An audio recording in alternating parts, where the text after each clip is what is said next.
Méditons avec le pasteur Ertis. Méditons avec le pasteur Ertis. Vendredi le 10 janvier 2020, nous méditons selon le programme de la Ligue pour la lecture de la Bible contenu dans les lecteurs de la Bible, qui a prévu Jean 4, 1 à 14. Et chaque jour, pour nous permettre d'approfondir la méditation, les lecteurs nous proposent des questions auxquelles il faut répondre. Et pour bien y répondre, cela signifie qu'il faut lire les textes et le Seigneur ne manquera pas de se révéler d'une façon merveilleuse à vous. La première, de quoi ou de qui parle ce verset? La deuxième, est-ce que ce passage m'apprend quelque chose sur Dieu le Père, Dieu le Fils et Dieu le Saint-Esprit? La troisième, y a-t-il une promesse? La quatrième, quel verset m'interpelle le plus? Et enfin, la cinquième, pour ma prière, y a-t-il quelque chose que Dieu me montre dont j'ai à me repentir, auquel croire et obéir, pour lequel le remercier et le louer, pour lequel lui formuler ma demande? Jean nous parle de voyage de Jésus vers la Galilée. Nous allons prier. Seigneur Dieu Tout-Puissant, Père éternel, toi qui es le Dieu qui donne, que ton nom soit béni. Nous voulons t'écouter, nous bénir encore en ce moment au travers de ta parole. Nous avons besoin du Saint-Esprit pour qu'il nous conduise dans toute la vérité. Nous t'avons prié par Jésus-Christ qui est notre Seigneur et Sauveur. Amen. Shalom, bien-aimés. Nous allons commencer cette méditation d'abord par rappeler le verset de la semaine. Le lendemain, il vit Jésus venant à lui. Il dit, « Voici l'agneau de Dieu qui ôte les péchés du monde. » Jean 1, 29. Nous allons commencer notre méditation par le premier verset. On nous dit que le Seigneur sut que les pharisiens avaient appris qu'il faisait et baptisait plus de disciples que Jean. Nous connaissons que les pharisiens étaient des inspecteurs et ils avaient établi et imposé leur autorité sur ce terrain-là, sur ce territoire. Alors, les succès grandissants de Jésus-Christ ne devaient pas se voir d'un bon œil. Alors, pour éviter la confrontation au début de son ministère avec les pharisiens, Jésus-Christ préfère se déplacer. Alors, il se déplace. Où est-ce qu'il va? Il quitte la Judée et retourne en Galilée. La Judée, c'était au sud et il devait aller en Galilée au nord. Alors, le chemin obligé, c'était Samarie qui était située au milieu. Normalement, les Juifs font un effort pour ne pas passer par la Samarie. Mais c'était quand même une route directe où, si vous voulez passer du sud vers le nord, vous pouvez passer par la Samarie.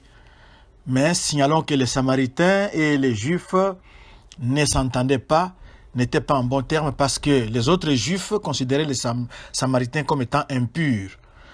La Samarie, c'était l'ancien Israël, l'ancienne capitale d'Israël. Et quand ces gens avaient été déportés en Assyrie, alors d'autres peuples, quelques Juifs qui étaient restés, et d'autres peuples sont venus occuper les territoires, comme on dit que la nature a horreur du vide. D'autres peuples sont venus occuper les territoires, ils se sont mixés avec les quelques Juifs qu'ils avaient trouvés là, d'où le fait que les autres Juifs les considéraient pas comme des vrais Juifs, ils étaient impurs parce que c'était des populations païennes qui sont venues se mixer avec les Juifs. Ils étaient impurs et les Juifs faisaient tout pour les éviter et pour ne pas trop leur adresser la parole. Alors, nous voyons ici, Jésus arrive dans une ville de Samarie, Sychar. Et là, on nous dit que c'était une ancienne propriété de Jacob. Et comme on devait avoir besoin d'eau, ils avaient leur puits, mais le puits très souvent était au bord de la route, mais en dehors de la cité, en dehors de la ville, en dehors du village. Et ici au verset 6, nous voyons que Jésus-Christ était Dieu, mais il était aussi homme. C'est pour cela qu'il était fatigué et il avait aussi soif. Il était fatigué, il avait faim, il avait soif. Et la Bible nous dit que c'était environ la 6e heure. La 6e heure, les Juifs ne comptaient pas les heures comme nous actuellement, et ils comptaient de 6 heures du matin jusqu'à 6 heures du soir. Alors, la 6e heure ici, dont il est question, devait être probablement autour de 12 heures. 12 heures, c'était une heure insolite pour venir au puits. Nous sommes ici dans des pays méridionaux où il fait très chaud. Alors, les femmes puisent l'eau très tôt le matin quand il fait frais ou bien le soir, mais jamais à pareille heure. Alors, une femme de Samarie vient puiser de l'eau et elle était sûre qu'il n'y aura personne au puits parce que elle connaissait très bien sa vie. Elle sait qu'elle ne menait pas une vie correcte. Alors, pour elle, pour éviter les regards des autres, pour éviter les moqueries des autres, pour éviter les attaques des autres, la Samaritaine va au puits vers 12 heures quand il fait chaud. Elle est sûre qu'il n'y aura personne. Elle arrive là-bas, mais elle tombe sur Jésus. Elle trouve que c'était un juif. Et justement, les juifs ne leur adressent pas la parole, mais elle était très étonnée d'écouter Jésus-Christ lui demander à boire. C'était vraiment la première surprise de cette femme-là. Et la femme samaritaine s'interroge, parce qu'elle est vraiment étonnée, comment un juif peut lui adresser la parole, et non seulement la parole, mais lui demander de l'eau à boire. Parce que, comme la Bible nous le dit ici, nous avions dit que Jean n'écrit pas pour les Juifs, mais Jean écrivait pour un autre public. C'est pour cela qu'il était obligé d'expliquer chaque fois qu'est-ce qui se passait. Il nous dit ici au verset 9 que les Juifs, en effet, n'ont pas de relation avec les Samaritains. Et le verset 10 nous dit, Jésus lui répondit, si tu connaissais les dons de Dieu, et qui est celui qui te dit, donne-moi à boire, tu lui aurais toi-même demandé à boire, et il t'aurait donné de l'eau à boire. Comme nous l'avons remarqué là, le verbe donner se répète. Jésus répondit à la Samaritaine, si tu connaissais les dons de Dieu, et qui est celui qui te dit, donne-moi à boire, toi, tu lui eusses demandé et il t'eût donné de l'eau. Quel trésor dans la réponse de Jésus à cette femme. C'est un résumé de la grâce parfaite et de la manière dont elle est venue à l'homme. Jésus l'énonce en 2 parties, dont chacune est merveilleuse, insondable, comme tout ce qui est divin. Elle forme le sujet présent et éternel d'adoration et de louange. C'est premièrement le don de Dieu. Ce terme indique le changement survenu dans la manière dont Dieu agit envers les hommes. Jusqu'alors, Dieu avait réclamé de l'homme pécheur une vie qui répondit à ses exigences, formulées par la loi. Personne ne put offrir à Dieu ce qu'il demandait. Puis, cette loi ne s'adressait qu'aux Juifs qui, en la violant, se sont placés sur le même pied que tout homme devant Dieu, tandis que Jésus avait affaire à une pécheresse samaritaine. Ainsi, les Juifs comme les Samaritains et tout homme pécheur perdu, sans ressources, quant à eux-mêmes, demeuraient infailliblement sous la condamnation éternelle, si Dieu continuait à exiger qu'il les satisfasse. Alors Dieu, qui est amour et lumière, intervient en faveur d'une race perdue et coupable, s'est fait connaître comme le Dieu qui donne et non plus qui demande. Il donne le Saint-Esprit, la grâce, la vie. Il ne tient compte de ce qu'est le pécheur que pour lui donner, le sauver, le rendre parfaitement heureux dès maintenant et pour l'éternité. Il l'introduit par la puissance de l'Esprit dans la jouissance de tout ce qui provient de son amour, paix, bonheur, joie, espérance glorieuse. Mais pour apporter ces bénédictions cachées de toute éternité dans le cœur de Dieu, il fallait un moyen que le Seigneur indique dans la seconde partie de sa réponse à la femme. Qui est celui qui te dit « Donne-moi à boire » C'était lui-même, un homme lassé par la marche, sous l'ardeur du soleil, assis sur le bord d'un puits, ayant soif, attendant des vivres que ses disciples étaient allés acheter. Cet homme était Dieu manifesté en chair, le créateur de la terre sur laquelle il était descendu, du soleil aux rayons brûlants duquel il était exposé, de l'eau qu'il demandait à la femme, de cette femme même, celui devant lequel tout homme doit comparaître un jour, le juge des vivants et des morts, venu dans l'humilité la plus profonde pour être accessible à tous, expression de l'amour divin. Cet amour, refoulé par les Juifs, venait se déverser librement dans le cœur d'une pauvre pécheresse, trouvée à cette heure du jour, parce qu'elle évitait les contacts des gens de sa connaissance à cause de sa conduite. En effet, dans les pays méridionaux, on vient chercher l'eau à la fraîcheur et non à midi. Mais Dieu s'est servi de la honte qu'elle éprouvait pour la mettre en contact avec lui-même, révélée en Christ comme le Dieu qui donne. Elle était loin de savoir en présence de qui elle se trouvait. Il fallait l'œuvre patiente de Jésus pour faire pénétrer la lumière et l'amour dans ce cœur ténébreux, incapable de comprendre autre chose que ce qui se rapportait à sa vie matérielle. Elle ne pensait qu'à l'eau qu'elle venait chercher et dit à Jésus, « Seigneur, tu n'as rien pour puiser et le puits est profond. D'où as-tu donc cette eau vive ?»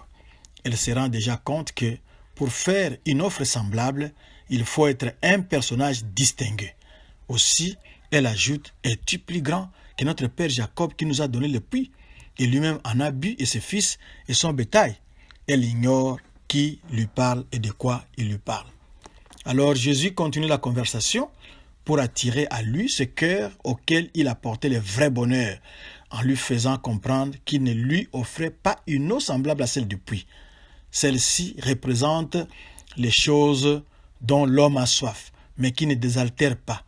Au lieu de satisfaire ses besoins, elles augmentent ses désirs, qu'il s'agisse de l'argent, de la gloire, des plaisirs et hélas, des passions sous quelque forme que ce soit. C'est pourquoi Jésus dit « Quiconque boit de cette eau-ci aura de nouveau soif, mais celui qui boira de l'eau que je lui donnerai, moi, n'aura plus soif à jamais, mais l'eau que je lui donnerai sera en lui une fontaine d'eau jaillissant en vie éternelle. » Merveilleuse différence entre l'eau que le Seigneur donne et celle que le cœur naturel recherche dans ce monde. Celui qui boit de l'eau vive n'a plus soif, c'est-à-dire n'a plus besoin de chercher ses jouissances dans les choses du monde. Il les trouve dans les choses célestes, dans la connaissance du Père révélée dans le Fils. Cette eau non seulement désaltère, mais elle devient une fontaine jaillissant en vie éternelle, au lieu d'un cœur altéré et jamais assouvi. Alors, comme nous le voyons ici, la femme avait mal compris Jésus, mais Jésus l'a amené petit à petit à comprendre que il ne parlait pas de l'eau qui se trouvait dans le puits, mais lui, qui est le Dieu qui donne, voulait lui donner la vie éternelle. Et la vie éternelle est en Jésus-Christ. Et nous verrons par la suite comment la conversation avait abouti. Mais là n'est pas notre propos pour le moment. Sachons simplement que Jésus-Christ est un exemple pour nous ici dans cette méditation, dans cette parole, dans ces passages. Jésus-Christ a su dépasser les barrières. Jésus-Christ était juif, dans la chair, il était juif, et les juifs ne parlaient pas, les juifs ne s'entendaient pas avec les samaritains. Mais Jésus-Christ a dépassé cette barrière-là. Jésus-Christ prend le devant, il adresse la parole à la femme qui avait soif du vrai amour, le vrai amour que Jésus-Christ était prêt à donner. Et Jésus-Christ dépasse les barrières, il ne fait exception ni de race, ni de personne, ni de sexe. Que ce soit une femme, elle a besoin de salut, un homme a besoin de salut, un juif a besoin de salut, un samaritain qui représente les autres peuples ont aussi besoin de salut. C'est à nous maintenant de dépasser ces obstacles, ces barrières, ces contraintes pour aller vers les autres et leur apporter l'amour que Jésus-Christ, le Dieu qui donne, le Dieu qui a tant aimé le monde, avait donné pour le salut de quiconque croit en Jésus-Christ. C'est notre devoir aujourd'hui d'aller vers les autres, d'aller vers ceux qui sont marginalisés, d'aller vers ceux qui souffrent, d'aller vers ceux qui ont soif de cet amour. Êtes-vous prêts à le faire? La balle est dans votre camp. Nous allons nous arrêter ici et nous allons prier. Seigneur, merci. Nous t'avons écouté, nous avons vu ton exemple. Nous voulons simplement te dire merci, de nous inspirer en ces moments et de nous donner la force et le courage de franchir les obstacles, de dépasser nos barrières, nos limites et de trouver les autres et leur apporter ton amour. Merci au nom de Jésus-Christ. Amen. Notre adresse, notre page Facebook, c'est Doxadeo Lushi. Retrouvez cette méditation aussi sur Twitter ou YouTube, Doxadeo Lubumbashi, ou bien visitez notre page internet www.églisedoxadeo.com et là, vous allez trouver des ressources pour votre vie spirituelle. Shalom.